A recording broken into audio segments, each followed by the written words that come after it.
Part 1. The Call in the Dark. The headlights cut through the October fog like knives through silk, illuminating the narrow gravel road that wound between endless fields of rotting pumpkins. Detective Rudy Washborne gripped the steering wheel tighter, his knuckles white against the black leather. The radio crackled with static, but he'd already heard enough. Another missing person, another dead end most likely, but this time something felt different. The Beckingham farm appeared suddenly, materializing from the mist like a ship emerging from troubled waters. A two-story farmhouse, white paint peeling in the moonlight, windows glowing with warm amber light. Welcoming. Deceptive. Martha Beckingham stood on the porch, her silhouette framed by the doorway, a smile already fixed on her face as if she'd been expecting him, as if she always expected visitors at this ungodly hour. "Detective?" she called out, her voice honey-sweet and practiced. "What brings you to our humble home so late?" Rudy didn't answer immediately. He studied her face in the porch light, mid-40s perhaps, with sharp cheekbones and eyes that seemed to calculate every word before it left his mouth. Behind her, deeper in the house, he could hear movement, heavy footsteps, a man's cough. "Mrs. Beckingham, I'm looking for information about a missing person, Algernon Thatcher, book salesman, last seen 2 weeks ago heading this direction." Martha's smile never wavered. "Oh my, how terrible. But I'm afraid we haven't seen any salesman recently. Have we, Casper?" The man who emerged from the shadows was tall and thick-shouldered, with hands that looked like they could snap a fence post in half. Casper Beckingham nodded slowly, his eyes never quite meeting Rudy's. "No salesman, detective." But Rudy had been doing this job for 15 years. He knew the smell of a lie. 6 years earlier, summer of 1957. The bus station in Milton, Oregon was hardly more than a wooden bench and a faded sign. Elizabeth Caridin stepped off the Greyhound with a single suitcase and dreams bigger than the small town could contain. 23 years old, blonde hair tied back with a blue ribbon, she was heading to California to become an actress. Or so she'd told her mother back in Nebraska. The bus wouldn't leave until morning. The diner across the street had closed early. Elizabeth stood alone on the empty main street, watching the sun sink behind the Cascade Mountains, wondering where she'd spend the night. Lost, sweetheart? Elizabeth turned to find a woman approaching her, maybe in her late 30s, with kind eyes and a warm smile. She wore a simple floral dress and carried a basket of apples. "I'm Martha Beckingham. My husband and I run a farm just outside town. You look like you could use a hot meal and a safe place to sleep. No charge, of course. We don't get many visitors, and I do love company." Elizabeth hesitated. Her mother had warned her about strangers, but Martha's face was so open, so genuinely friendly, and Elizabeth was tired, hungry, and had exactly $12 to her name. "That's very kind of you," Elizabeth said. "I don't want to impose." "Nonsense." Martha linked her arm through Elizabeth's as if they were old friends. "It's no trouble at all. Casper will be delighted. He's always saying we should be more hospitable to travelers." The farm was beautiful in the dying light. Fields of wheat stretched toward the horizon, and the farmhouse itself looked like something from a painting. Pastoral, peaceful, perfect. A black and white dog bounded up to greet them, tail wagging. "This is Scout," Martha said, scratching behind the dog's ears. "She's a terrible guard dog, too friendly by half, just like us." Inside, the house smelled of apple pie and wood smoke. Casper was setting the table when they entered, and he looked up with surprise that seemed genuine. "Casper, this is Elizabeth. She's spending the night with us." Casper Beckingham studied Elizabeth with an intensity that made her skin prickle. But then he smiled, a shy, almost boyish smile, and extended his hand. "Welcome, miss. My wife is right. We don't get enough company out here." Over dinner, pot roast that melted in her mouth, fresh bread, green beans from the garden, Martha told stories that made Elizabeth laugh until her sides hurt. Stories about growing up in Portland, about how she'd met Casper at a county fair in 1945, about the farm and their dreams for it. "We want children," Martha said wistfully, her hand briefly touching Casper. "But God hasn't blessed us yet. So we make do with visitors, with strays like Scout here, and making our little corner of the world as beautiful as we can." Elizabeth felt herself relaxing. felt the tension of her long journey melting away. These were good people. Salt of the earth, her mother would have called them. "Tell me about yourself, Elizabeth," Martha said, pouring more wine. "What takes you west?"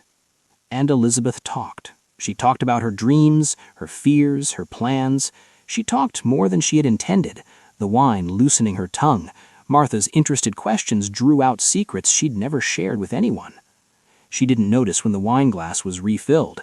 She didn't notice the look that passed between Martha and Casper.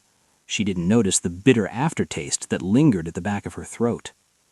"I'm so tired all of a sudden," Elizabeth said, her voice slurring slightly. "I'm sorry, I usually don't—" "Of course, dear," Martha said, already helping her stand.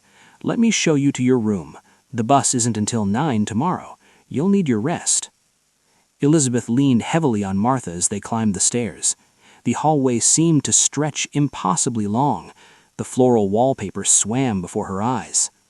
"Martha," Elizabeth whispered, fear beginning to cut through the fog. "Something's wrong. I feel—" "Shh," Martha soothed, stroking her hair with surprising tenderness. "Everything's fine. You're just tired. So tired. Rest now." Elizabeth collapsed on the bed, her vision darkening at the edges. The last thing she saw was Martha standing over her, and that warm, friendly smile had transformed into something else entirely, something cold and satisfied and utterly devoid of mercy. "Sweet dreams, Elizabeth." Casper stood at the doorway, his massive frame filling the space. "Is she—" "Give it 10 minutes," Martha said, checking Elizabeth's pulse with practiced ease of a nurse. "The dosage was perfect. She won't wake up." "Martha, are you sure about this?" She turned to face her husband, and the mask she wore to the world fell away completely. What remained was harder, sharper, infinitely more dangerous. "Are you questioning me, Casper?" No, of course not. He looked down at his hands, those huge, powerful hands that had never quite learned how to be gentle. "It's just, she seemed nice, young." "They're all nice, darling. That's rather the point." Martha smoothed her dress, already mentally cataloging what needed to be done. "Go prepare the cellar, make sure the door is locked, and bring the tarp from the barn." "What about the dog?" "Scout's already been fed. She won't bother us." Martha paused at the doorway, looking back at Elizabeth's unconscious form. "You know, she really did have lovely hair. Such a waste going to California. All those girls think they'll be stars, but the truth is, most of them just disappear. No one even notices." Casper nodded slowly. He'd heard this justification before, this rationalization that made their actions seem almost merciful. He didn't entirely believe it, but he believed in Martha. He'd believed in her since that first day at the county fair when she'd looked at him, really looked at him, and seen something more than the dumb farm boy everyone else saw. "I love you, Martha," he said quietly. "I know you do, darling. That's why this works. That's why we work." By midnight, Elizabeth Caridin had ceased to exist. Her suitcase was burned in the furnace, her clothes were buried in the far field. Her body lay wrapped in canvas in a freshly dug grave beneath the cellar floor, beneath the concrete that Casper would pour in the morning. Martha stood at the kitchen sink, washing dishes, humming a tune she'd heard on the radio. Through the window, she could see the first stars emerging from behind the clouds. It was a beautiful night, peaceful, perfect. And somewhere in Nebraska, Elizabeth's mother waited for a letter that would never come. Part 2. The Disappeared. The pattern established itself like a dark rhythm, a metronome counting down lives in 2-year intervals. Martha Beckingham had discovered something profound about America in the 1950s. People disappeared all the time, and nobody really looked for them. Drifters, migrants, dreamers, they were invisible even before they vanished. Spring 1959. Francisco Velasquez. The orchards around Milton bloomed pink and white, promising a bountiful cherry harvest. Francisco, Pancho Velasquez, had followed the crops north from California, part of the endless stream of migrant workers who kept American agriculture alive. At 28, he was strong, optimistic, and foolish enough to believe that hard work would eventually lead to something better. He'd heard there was work at the Beckingham farm. Good pay, they said. Fair treatment, a rare thing in those days. Martha found him walking along Route 20, his bindle slung over one shoulder, worn boots kicking up dust with each step. She pulled the truck alongside him, rolled down the window. "You look like a man who could use some work," she called out. Pancho stopped, studied her. A white woman, alone, offering work. It could be trouble. But he was down to his last $3, and pride didn't fill an empty stomach. "Yes, ma'am. I'm a good worker, strong. I don't complain." "I can see that." Martha's smile was warm, maternal. "Hop in. My husband and I need help with the harvest. Room and board included. $30 a week." $30? It was more than fair. Almost too good to be true. Pancho climbed into the truck, ignoring the small voice in his head that whispered warnings. He'd been ignoring that voice his whole life. It had never done him any good anyway. At the farm, Casper was waiting, and for the first time in years, Pancho felt something like hope. The work was hard, but honest. The food was excellent. Martha treated him like family, asking about his life in Guadalajara, his journey north, his dreams. "I want to open a restaurant someday, my mother's recipes, real Mexican food, not the garbage they serve in those tourist places." "That sounds wonderful," Martha said, refilling his glass with lemonade. "You know, Casper and I have been thinking about expanding. We might need a partner, someone trustworthy, someone with ambition." Pancho's heart leaped. "You mean it, señora?" "I never say things I don't mean." She exchanged a glance with Casper, who nodded slowly. "Let's talk about it tomorrow, after you finish the north field. We'll draw up some papers, make it official." That night, Pancho lay in the small room above the barn and allowed himself to dream. A real partnership, a chance to put down roots, maybe even bring his mother up from Mexico, give her the life she deserved. He didn't hear the footsteps on the stairs, didn't hear the door creak open, didn't feel the needle slide into his neck until the chemical burn spread through his veins like liquid fire. "Shh," Martha whispered, her face hovering above him like a benediction. "Don't fight it. You'll only make it worse." Pancho tried to move, to scream, but his body had become a prison. His muscles wouldn't obey. Only his eyes could move, tracking Martha as she sat on the edge of the bed, smoothing his hair back from his forehead with surprising gentleness. "You seem like a good man, Francisco. I'm almost sorry. But you see, nobody knows you're here.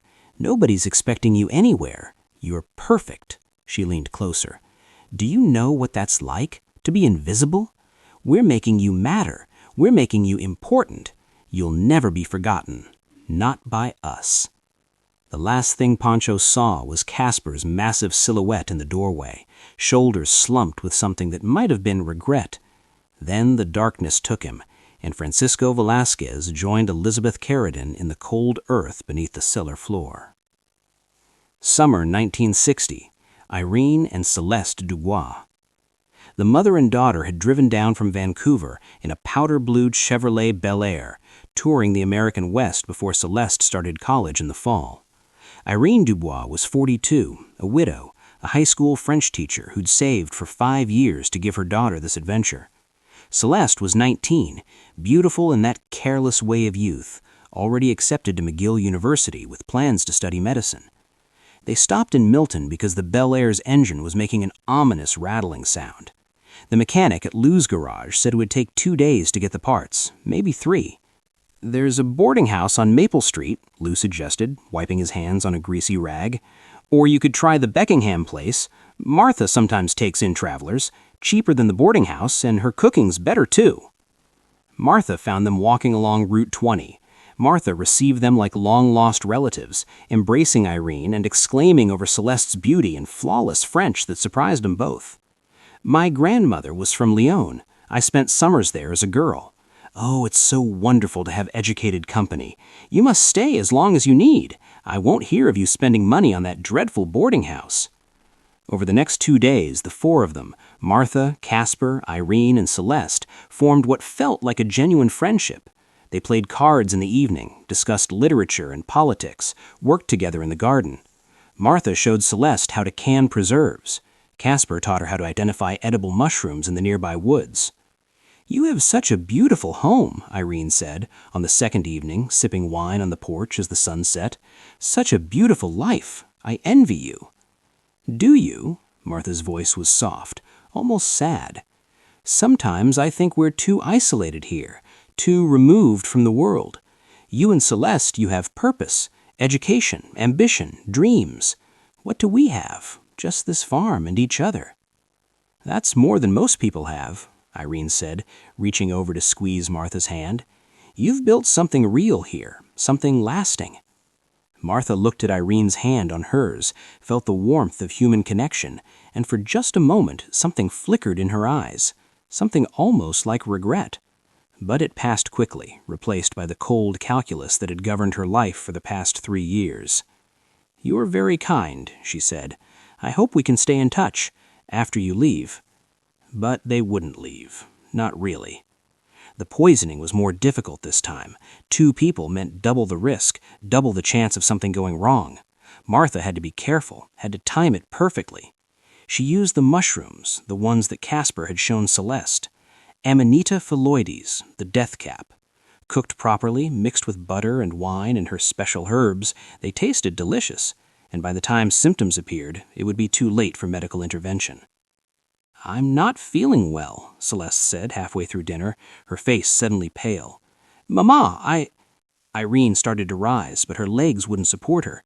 She collapsed back into her chair, confusion and fear warring on her face. "Martha, what's happening?" "Mushroom poisoning," Martha said calmly, continuing to eat her own meal.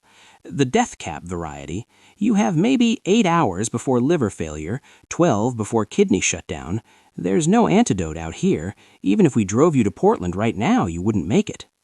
Celeste was crying, her hand reaching for her mother across the table.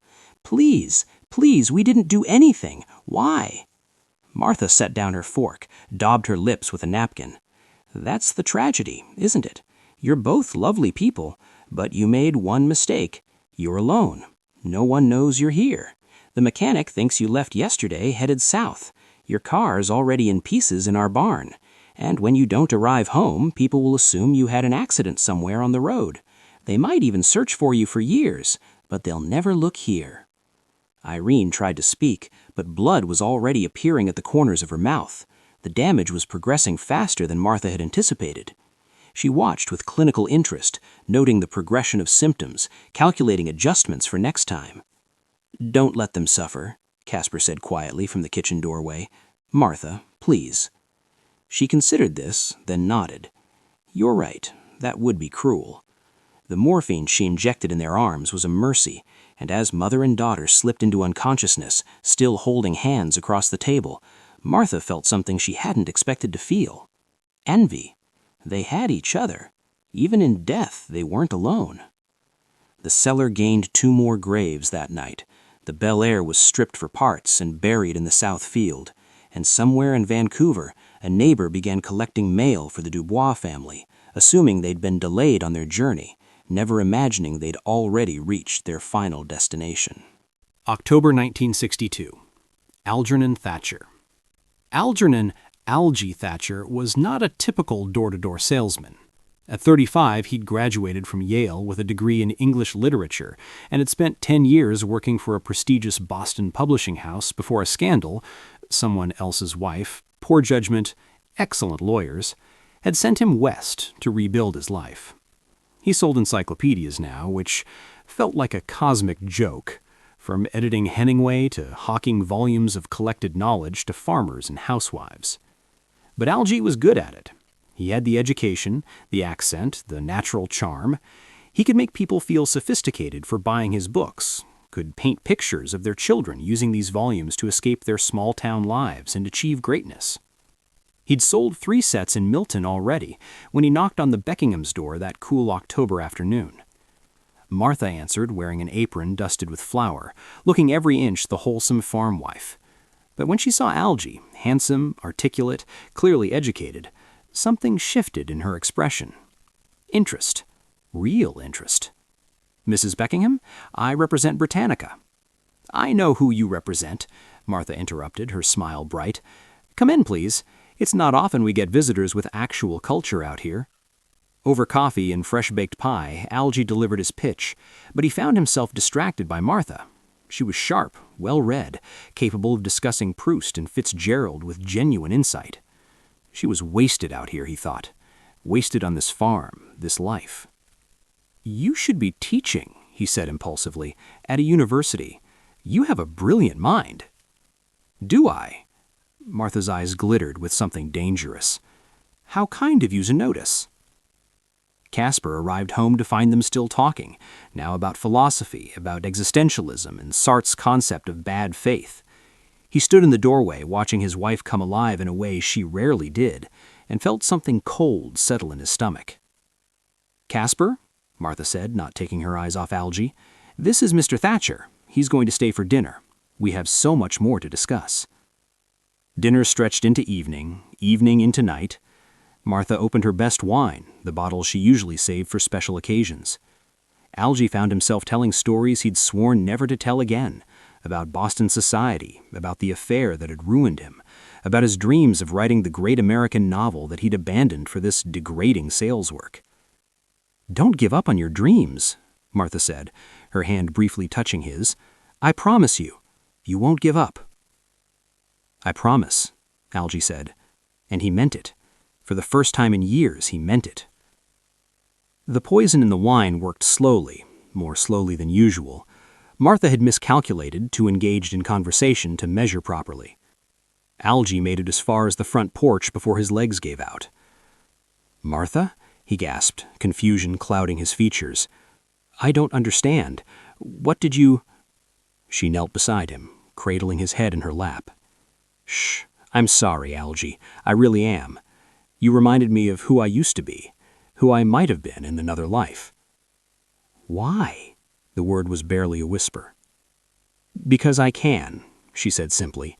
"Because in this world the only power we really have is the power to take, to choose.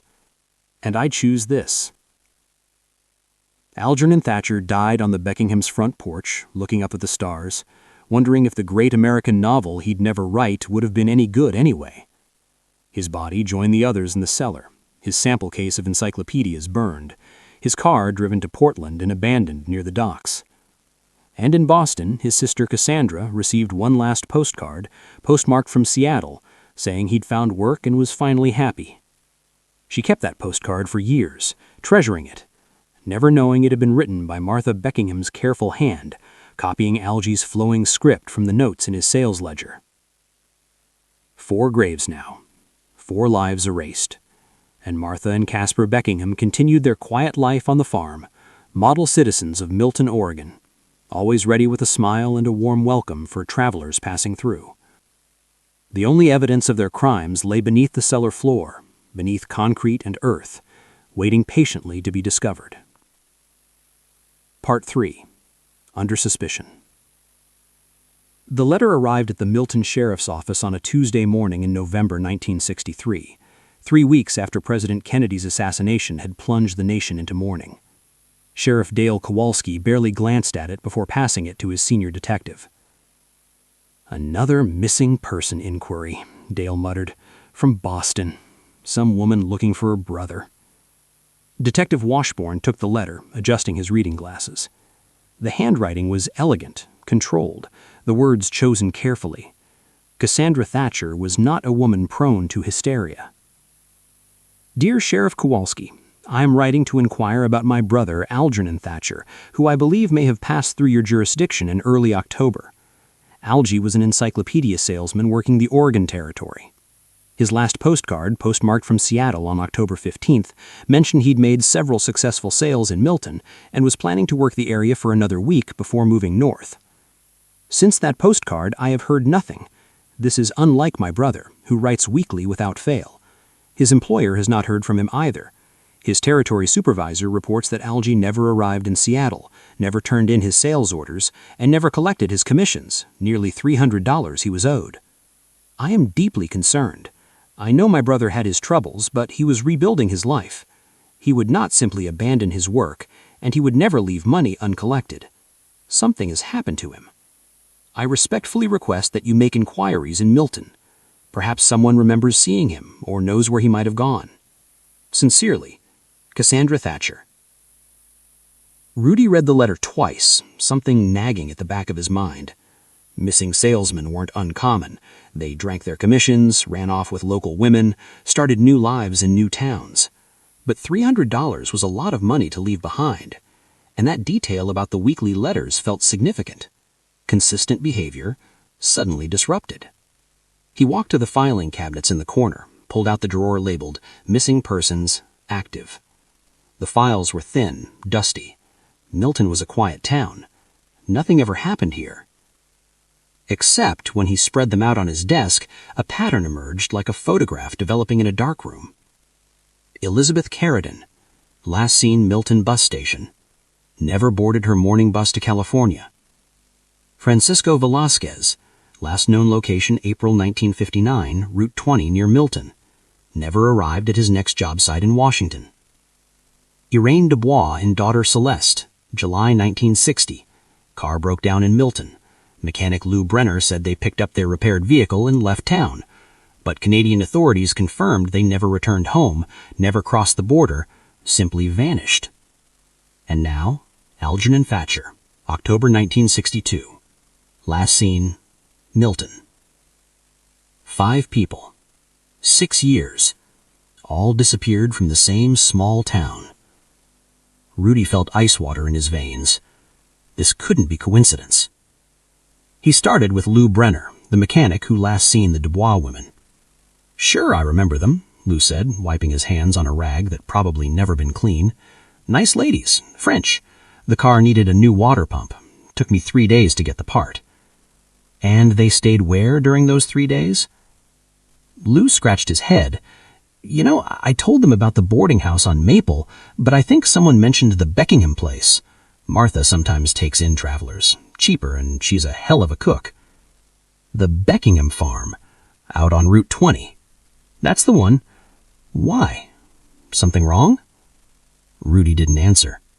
He drove back to the boarding house next, spoke with Mrs. Greta Holloway, the proprietor. She confirmed that the Dubois women never checked in.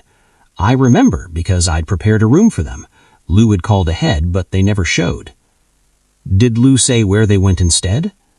"The Beckingham place, I think. Martha's always doing that, stealing my business with her Christian charity routine. Not that I'm complaining about Martha. She's a good woman, does a lot for the church, but a girl's got to make a living, you know?" The church. Reverend Thomas Whitfield presided over Milton's only Presbyterian congregation, a white wooden structure with a steeple that could be seen from anywhere in town. He found him in the cemetery tending to graves. "The Beckinghams? Fine people," Reverend Whitfield said, straightening with a groan. His back wasn't what it used to be. "Martha never misses a Sunday. Casper's quieter but devoted to his wife. They've had their struggles, no children, you know, but they bear their cross with dignity." "Do they have many visitors out on the farm?" The Reverend paused, considering. "Now that you mention it, Martha does mention travelers sometimes. Lost souls, she calls them. Says she feels called to offer hospitality. Biblical, really. Do not neglect to show hospitality to strangers, for thereby some have entertained angels unknown. Hebrews 13:2.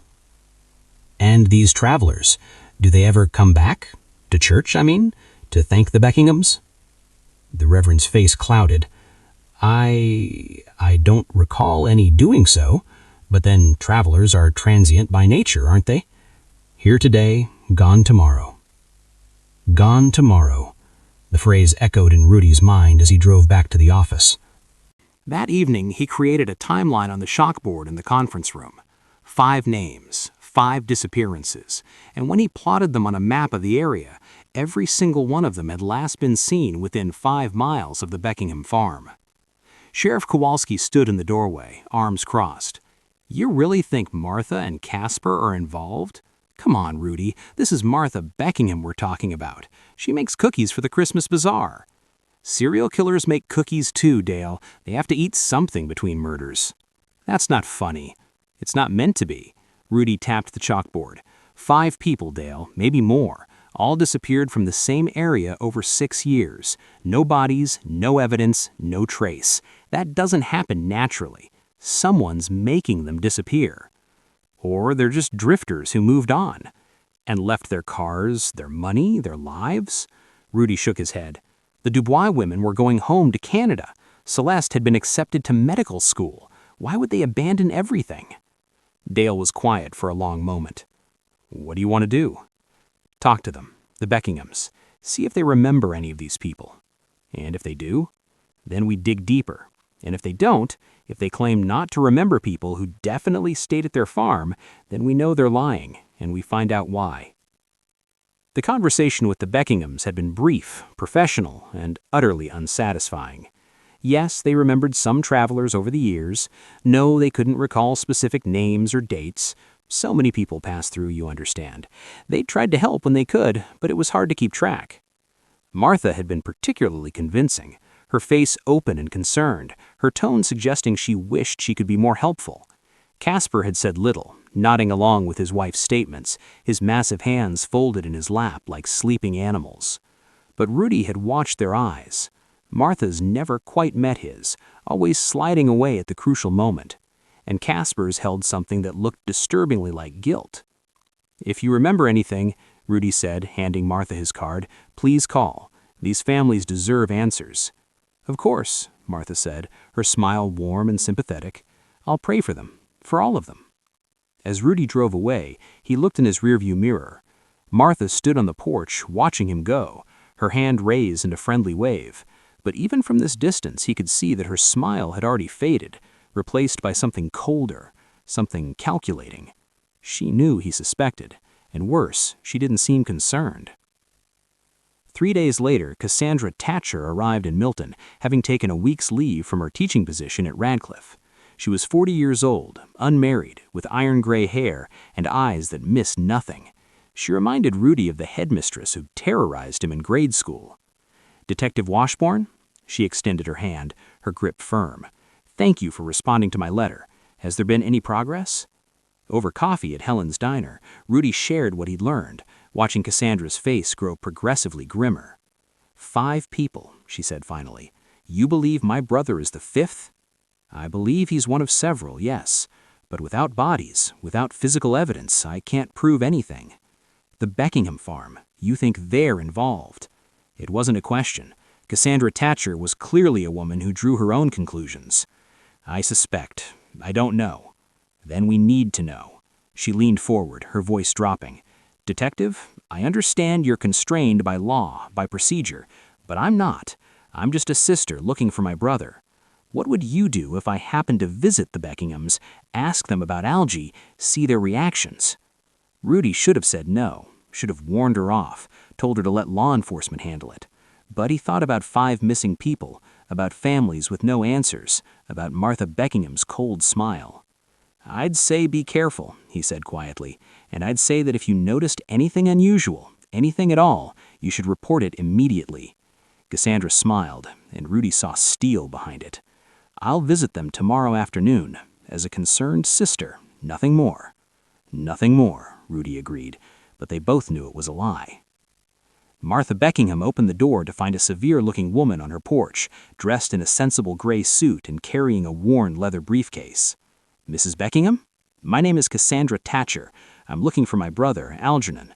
I believe he may have visited your farm last October while selling encyclopedias. Something flickered across Martha's face, too quick to identify, before the warm smile appeared. Oh my, please come in. Though I'm afraid I don't recall any encyclopedia salesman. We have so many visitors, you understand. They tried to help when they could, but it was hard to keep track. Inside, Cassandra accepted tea, declined cookies, and produced a photograph of Algie from her briefcase. This is my brother, 35 years old, brown hair, educated at Yale. He was working the Milton area in early October. His last postcard mentioned making several sales here. Martha studied the photograph, her expression thoughtful. He does look vaguely familiar, but dear, that was over a year ago. I simply can't be certain. His employer says he never turned in his orders, never collected his commissions. That's nearly $300. My brother had his faults, but he wasn't a man to leave money on the table. That's troubling. Martha's concern seemed genuine. Have you checked hospitals? Perhaps he had an accident. I've checked everything. Cassandra's voice was hard. The police have been less than helpful, but I won't stop looking. Algie is all the family I have left." They talked for another 20 minutes, Martha expressing sympathy, Cassandra probing gently for information. Then Casper arrived from the fields, and Cassandra watched his reaction when introduced. The big man went pale. His eyes darted to Martha, then back to Cassandra, and in that moment she knew. She knew with absolute certainty that her brother had been here, and that something terrible had happened to him. "I should go," Cassandra said, gathering her things. "Thank you for your time, Mrs. Beckingham, Mr. Beckingham." "Of course." Martha walked her to the door. "I do hope you find your brother. I'll pray for both of you." As Cassandra drove away, she looked back once. Martha stood on the porch, watching him go, her hand raised in a friendly wave.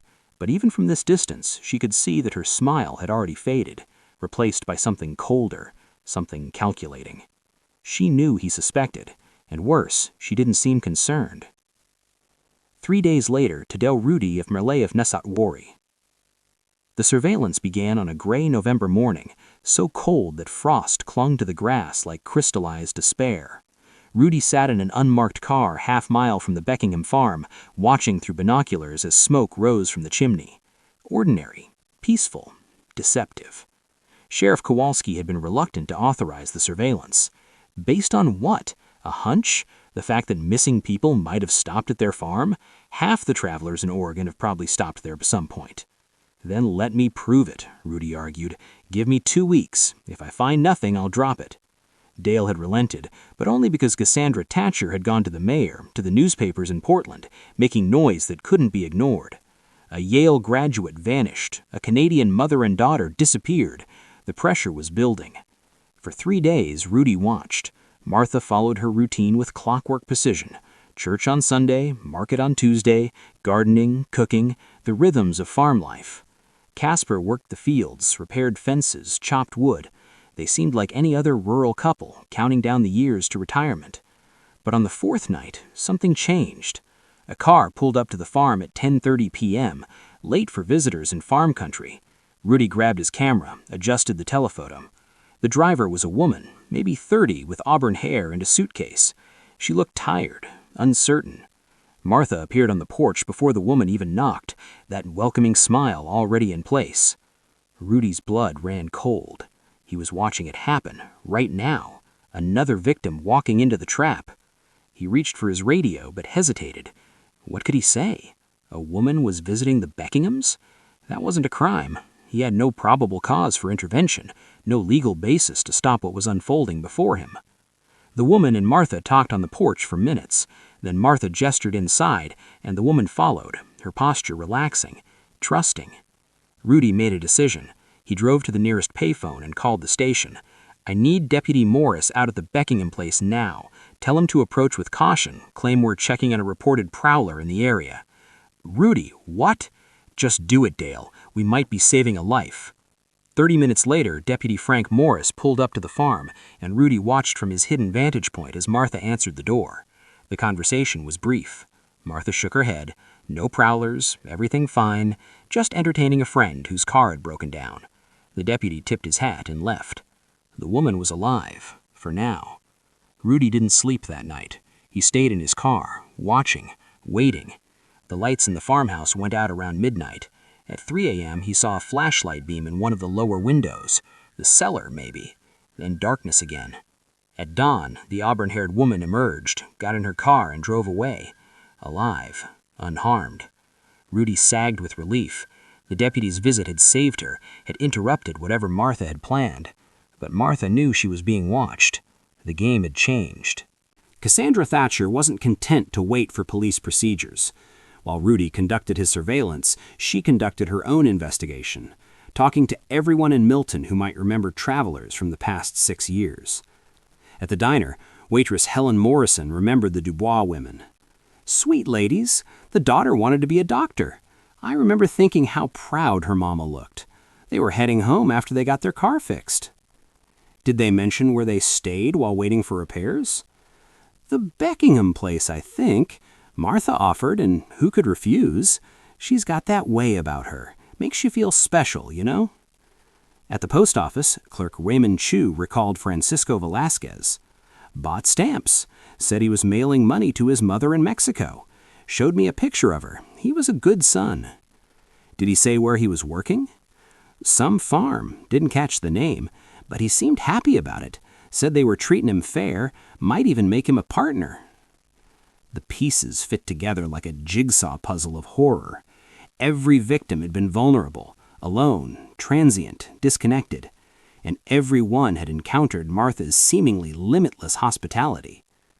On her 5th day in Milton, Cassandra made an appointment with Dr. Harold Chen, the town's only physician. "Doctor, I'm researching travelers who passed through Milton between 1957 and 1962. Did you treat any emergency cases during that period? Accidents, poisonings, anything unusual?" Dr. Chen consulted his records, frowning. "Nothing significant. A few farm accidents, seasonal flu, one case of suspected food poisoning in 1960, but the patients recovered before I could examine them. Why do you ask?" "Who were the patients with food poisoning?" "Let me check." He flipped through a ledger. "Ah, yes, Martha and Casper Beckingham. Martha called saying they'd both eaten bad mushrooms, but by the time I could make a house call, they were recovered. Said it must have been a mild case. Told me which mushrooms to avoid in my own foraging." Cassandra's heart raced. "July 1960? "That's right. How did you know?" "Just a hunch." But it wasn't a hunch. The Dubois women had disappeared in July 1960. Martha had called the doctor as cover, claiming she and Casper were sick, when in reality she'd been poisoning her guests. The perfect alibi. "We were sick ourselves, doctor. We couldn't possibly have harmed anyone." She shared this information with Rudy that evening. They sat in his office, the chalkboard now covered with notes, connections, timelines. "It's all circumstantial," Rudy said, frustration evident in his voice. "A smart lawyer could explain it all away. Coincidence, poor memory, innocent hospitality." "Then we need physical evidence, bodies, or personal effects, something that proves these people died at that farm." "I need a warrant for that, and to get a warrant I need probable cause, which brings us back to circumstantial evidence." They sat in silence, trapped in the circular logic of law enforcement. Then Cassandra said quietly, "What if someone gave you probable cause?" Rudy looked at her sharply. "What are you suggesting?" "I'm suggesting that a distraught sister, desperate to find her brother, might do something rash, might trespass on the Beckingham property, might even break into their cellar looking for clues." She met his eyes. "And if that sister found something, evidence of a crime, well, you'd have to investigate then, wouldn't you?" "That's illegal. Anything you found would be inadmissible in court." "But it would give you probable cause for a legal search. You could get your warrant then." Rudy should have refused, should have insisted they do everything by the book. But he thought about 5 missing people, about families with no answers, about that auburn-haired woman who'd nearly become victim number 6. "If someone were to do something like that," he said carefully, "they should probably do it when the Beckinghams were away from the farm. Sunday morning, for instance, when they're at church." Cassandra smiled grimly. Sunday morning, hypothetically. Sunday dawned clear and cold. Rudy watched from his surveillance point as Martha and Casper Beckingham drove away in their truck at 9:15, heading to church as they did every week. They'd be gone for at least 2 hours, service, then the social hour afterward. At 9:30, Cassandra's car appeared on the access road. She parked out of sight of the main house and approached on foot, carrying a crowbar she'd borrowed from the motel's maintenance shed. Rudy wanted to stop her, to call it off. This was wrong, illegal, dangerous. But he stayed in his car, watching, his hand on the radio, but not calling for backup. The cellar entrance was on the north side of the house, a slanted wooden door set into the foundation.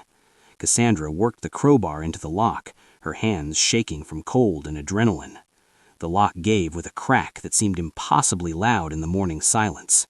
She lifted the door, revealing stone steps descending into darkness.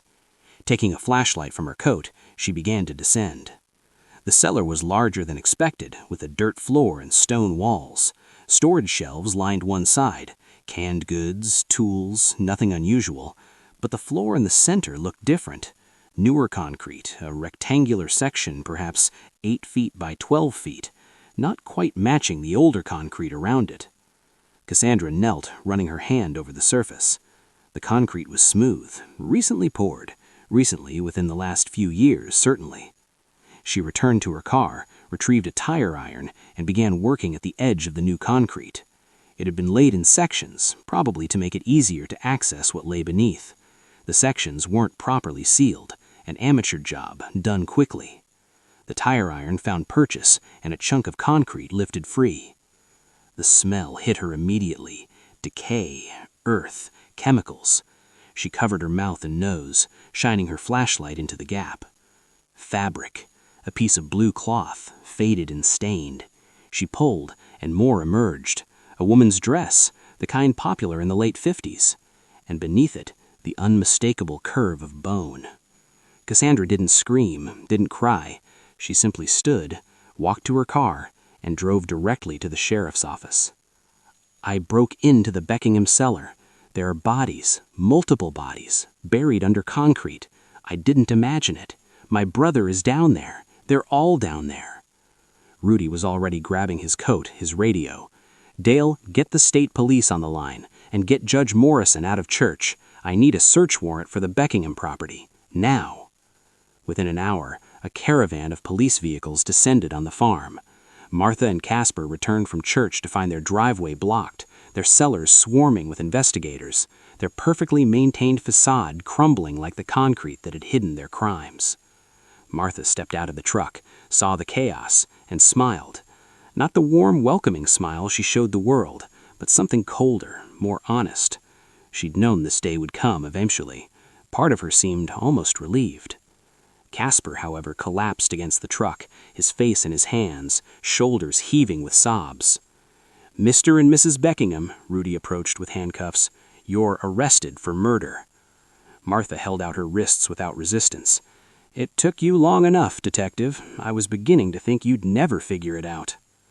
By nightfall, the excavation had revealed 11 graves, 11 bodies in various dates of decomposition, some merely skeletal, others more recent.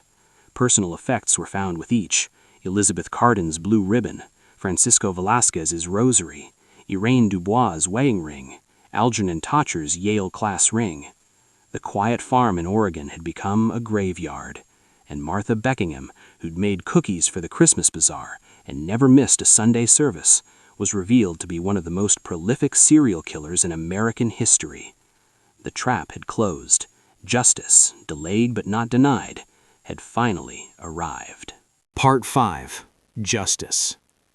The trial of Martha and Casper Beckingham began on March 2, 1964, in Portland's Multnomah County Courthouse. The proceedings had been moved from Milton due to pretrial publicity. Every newspaper in the Pacific Northwest had covered the story, calling it the Farmhouse Horror and the Highway Murders. The small town that had once seemed like a safe haven now felt tainted, as if the very soil had been poisoned by what lay beneath the Beckingham cellar. The courtroom was packed every day. Journalists from as far away as New York and Los Angeles filled the press gallery. Families of the victims sat in the front rows, their faces carved with grief and rage. And through it all, Martha Beckingham sat at the defense table with perfect posture, her expressions serene, as if she were attending a particularly dull church service rather than her own murder trial. Casper, by contrast, had deteriorated visibly. He'd lost 30 pounds in jail, his massive frame now gaunt, his eyes hollow. He sat hunched beside his court-appointed attorney, occasionally glancing at Martha with an expression that might have been love, or might have been terror. Perhaps both. District Attorney Theodore Walsh was a man in his 50s, gray-haired and methodical, known for his thoroughness. He'd built his case carefully over the previous 4 months, and now he presented it with devastating precision. "Ladies and gentlemen of the jury," he began in his opening statement, "this is a case about evil wearing the mask of kindness, about predators disguised as good Samaritans. For 6 years, from 1957 to 1963, Martha and Casper Beckingham used their isolated farm as a hunting ground, targeting the most vulnerable members of our society, travelers, migrants, people who wouldn't be missed immediately. People whose disappearances could be explained away as simply moving on to the next town, the next job, the next dream. He walked to a display board covered with photographs. 11 faces, 11 lives. Elizabeth Caridin, 23, wanted to be an actress. Francisco Velasquez, 28, dreamed of opening a restaurant. Irene and Celeste Dubois, mother and daughter, heading home to Canada. Algernon Thatcher, 35, trying to rebuild his life after mistakes that didn't deserve a death sentence. Walsh paused, letting the images sink in. The prosecution will prove that Martha Beckingham, with the assistance of her husband Casper, systematically murdered these people through poison, buried their bodies beneath their cellar floor, and disposed of their belongings to prevent detection. We will show you physical evidence, the bodies themselves, personal effects found with the remains, and concrete evidence that the defendants covered their crimes literally in concrete. The evidence presentation took 3 weeks. Forensic pathologist Dr. Bernard Strauss testified about the remains, identifying causes of death where possible, poisoning in several cases, blunt force trauma in others, asphyxiation in at least 2. The concrete had partially preserved some bodies, allowing for toxicology tests that revealed traces of aconite, arsenic, and other poisons. The amount of aconite found in Miss Caridin's remains, Dr. Strauss explained, would have caused death within hours. It's derived from the monkshood plant, which is easy to cultivate and difficult to detect in autopsy without specific testing. A knowledgeable person could easily use it as a murder weapon. Detective Rudy Washborne testified for 2 days, walking the jury through his investigation, the pattern of disappearances, the connection to the Beckingham farm. He described his surveillance, Cassandra Thatcher's persistence, and finally the discovery of the graves. When we excavated the cellar, Rudy said, his voice heavy with emotion, we found that Mrs. Beckingham had kept a journal, hidden in a tin box beneath the floor joists. In it, she documented every victim, their names, dates, methods of killing, and brief descriptions of who they were. The journal was entered as evidence, and portions were read aloud. Martha's handwriting was neat, almost artistic, as she described her crimes with clinical detachment. Elizabeth C., June 14, 1957, laudanum in the wine. She died peacefully, dreaming of California. A mercy, really. She would have found only disappointment there. Francisco V., April 23, 1959, morphine injection. He fought harder than expected.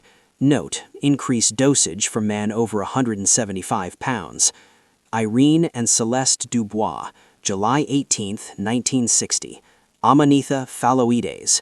The death cap mushrooms worked beautifully. They had time to say goodbye to each other. I consider that a gift. The courtroom sat in horrified silence as the prosecutor read entry after entry, each one a life reduced to a few sentences, a problem solved, a specimen catalogued. Cassandra Thatcher testified about her search for her brother, her voice breaking only once when she described finding the Yale class ring among the remains identified as Algernon's. He wore that ring every day, she said, tears finally spilling down her cheeks. It represented everything he'd achieved before his fall from grace, and Martha Beckingham took it from his dead finger like it was a trophy. The defense called no witnesses. Martha's attorney, a young public defender named Gerald Hutchins, who'd drawn the case by lottery, mounted only a perfunctory defense.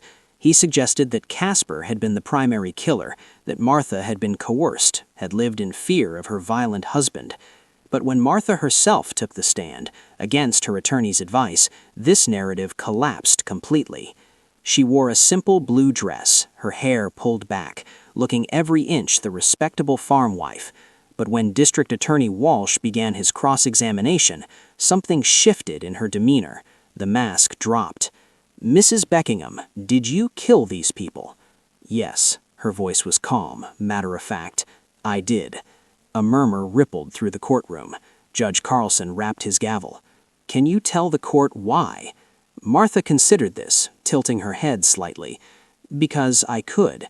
Because they were there, and they were vulnerable, and no one would miss them. Or rather, people would miss them, but they wouldn't know where to look." "You felt no remorse?" Remorse? She seemed genuinely puzzled by the concept. Should I feel remorse for making choices? Everyone makes choices, Mr. Walsh. I chose to take. Society chooses to punish. The victims chose to trust. We all make our choices. And your husband, was he complicit? Martha glanced at Casper, and for the first time something like emotion crossed her face. Casper is weak. He helped because he loved me, because he was afraid of losing me. I manipulated that love. I used it as a tool. If anyone deserves mercy in this courtroom, it's him. Casper made a sob or a gasp, and buried his face in his hands. You kept a journal, documenting your crimes. Why? Because they mattered, Martha said simply. People think killers murder because we hate our victims, but I didn't hate them. Most of them were lovely people. Elizabeth was sweet. Algie was brilliant. I documented them because I wanted to remember them as they were, not as what they became. As corpses, you mean? As memories. Martha's smile was cold. We're all just memories eventually, Mr. Walsh. I merely accelerated the process. The prosecution rested, the defense rested. Judge Carlson gave his instructions to the jury. 11 counts of first-degree murder, with special circumstances of premeditation, use of poison, and multiple victims. If convicted, the defendants faced the death penalty. The jury deliberated for 3 hours. When they returned, the forewoman stood, her face pale but resolute. On the count of murder in the first degree of Elizabeth Caridin, how do you find? Guilty. On the count of murder in the first degree of Francisco Velasquez, guilty. 11 times the word echoed through the courtroom. Guilty, guilty, guilty. Martha sat motionless, her expression unchanged. Casper wept openly, his massive shoulders shaking. The sentencing hearing took place 1 week later. Families of the victims were allowed to make statements. Cassandra Thatcher spoke of her brother's brilliance, his mistakes, his attempt at redemption. Martha Beckingham took more than his life. She took his second chance. She took his story, and she did it without a moment's hesitation or regret. A cousin of Elizabeth Caridin spoke about a young woman full of dreams, who'd never hurt anyone, who'd simply trusted the wrong person. One by one, they testified to the impact of loss, the horror of uncertainty, the relief of finally knowing what had happened, mixed with the agony of confirmation. When they finished, Judge Carlson addressed the defendants. Martha Beckingham, you have been found guilty of 11 counts of first-degree murder. The jury has recommended death. The court sees no reason to contradict that recommendation. You have shown no remorse, no humanity, no recognition that your victims were human beings deserving of life. You treated them as objects, as experiments, as stepping stones to your own gratification. The law demands the ultimate penalty, and I am satisfied that justice requires it. He turned to Casper. Casper Beckingham, you have also been found guilty of 11 counts of first-degree murder. Your attorney argues that you were under the influence of your wife, that you were coerced, and perhaps there is truth in that. But you had choices. Every time you dug a grave, every time you mixed poison, every time you helped dispose of evidence, you chose to continue. You chose complicity over conscience. The law makes no distinction between the architect and the accomplice. You too will face the death penalty. Martha received the sentence with a small nod, as if the judge had merely confirmed an appointment. Casper closed his eyes, his lips moving in what might have been prayer. Both were sentenced to death by electric chair at the Oregon State Penitentiary. The executions were scheduled for October 15, 1964, exactly 2 years after Algernon Thatcher's murder. Oregon still used the electric chair in those days, a grim piece of machinery known informally as Old Sparky. Casper went first. His last words were an apology, rambling, incoherent, directed at victims, families, God, anyone who might listen. He died at 12:07 a.m., the smell of burned flesh and ozone filling the execution chamber. Martha watched from her holding cell, expressionless. When her turn came, she walked to the chair with steady steps, sat down without resistance, and allowed the guards to strap her in. The prison chaplain asked if she wanted to pray. She declined. "Any last words?" the warden asked, following protocol. Martha looked at the witnesses, Rudy Washborne, Cassandra Thatcher, representatives of the victims' families, and smiled. That same cold, calculating smile that had greeted so many travelers at her farmhouse door. "I regret nothing," she said clearly. "I lived more fully in those 6 years than most people live in a lifetime. I made choices. I exercised power. I controlled my world. You can kill me, but you can't take that away." The black hood was placed over her head, the electrodes attached. At 12:34 a.m. on October 15, 1964, 2,000 volts of electricity surged through Martha Beckingham's body. She died instantly, or so the doctors said. But some of the witnesses would later swear they'd heard her laughing just before the end. Epilogue. Rudy Washborne retired from the Milton Sheriff's Office in 1970, moving to the coast with his wife. He never spoke publicly about the Beckingham case, but he kept a file in his study. Photographs of the 11 victims, young and hopeful, frozen forever in the moment before they met Martha's hospitality. Cassandra Thatcher returned to Boston, to her teaching position at Radcliffe. She never married, dedicating herself to education and to keeping her brother's memory alive. She published a book about the case in 1968, donating all proceeds to victim advocacy organizations. The Beckingham farm was demolished in 1965, the cellar filled in, the land sold at auction. No one wanted to farm it, though. The new owners tried to grow wheat, but nothing took. Eventually, it was left fallow, returning slowly to wilderness, the only marker a small memorial stone placed by the victims' families. Milton, Oregon continued on, the way small towns do. The diner stayed open, the church still held services, but something had changed. People locked their doors now. They didn't pick up hitchhikers. They questioned kindness from strangers, wondering what might hide behind a welcoming smile. Because the Beckingham case taught a terrible lesson, that evil doesn't always announce itself with violence and chaos. Sometimes it knocks politely. Sometimes it brings fresh-baked pie. Sometimes it looks like salvation right up until the moment it becomes damnation. And in the end, 11 people learned that lesson too late. Their last mistake carved in Martha Beckingham's neat handwriting. They trusted me. That was their error. Justice had been served, but the scars remained. On a town, on families, on the American consciousness itself. The farmhouse horror would be studied for decades, analyzed by criminologists and psychologists trying to understand how someone like Martha could exist, could function, could kill with such clinical detachment. But perhaps the most disturbing truth was the simplest one. She wasn't unique, she was simply the one who got caught. And somewhere out there, on some other quiet farm, in some other small town, another predator might be smiling at the door, welcoming the next traveler home. The road goes on, and people still disappear. The end.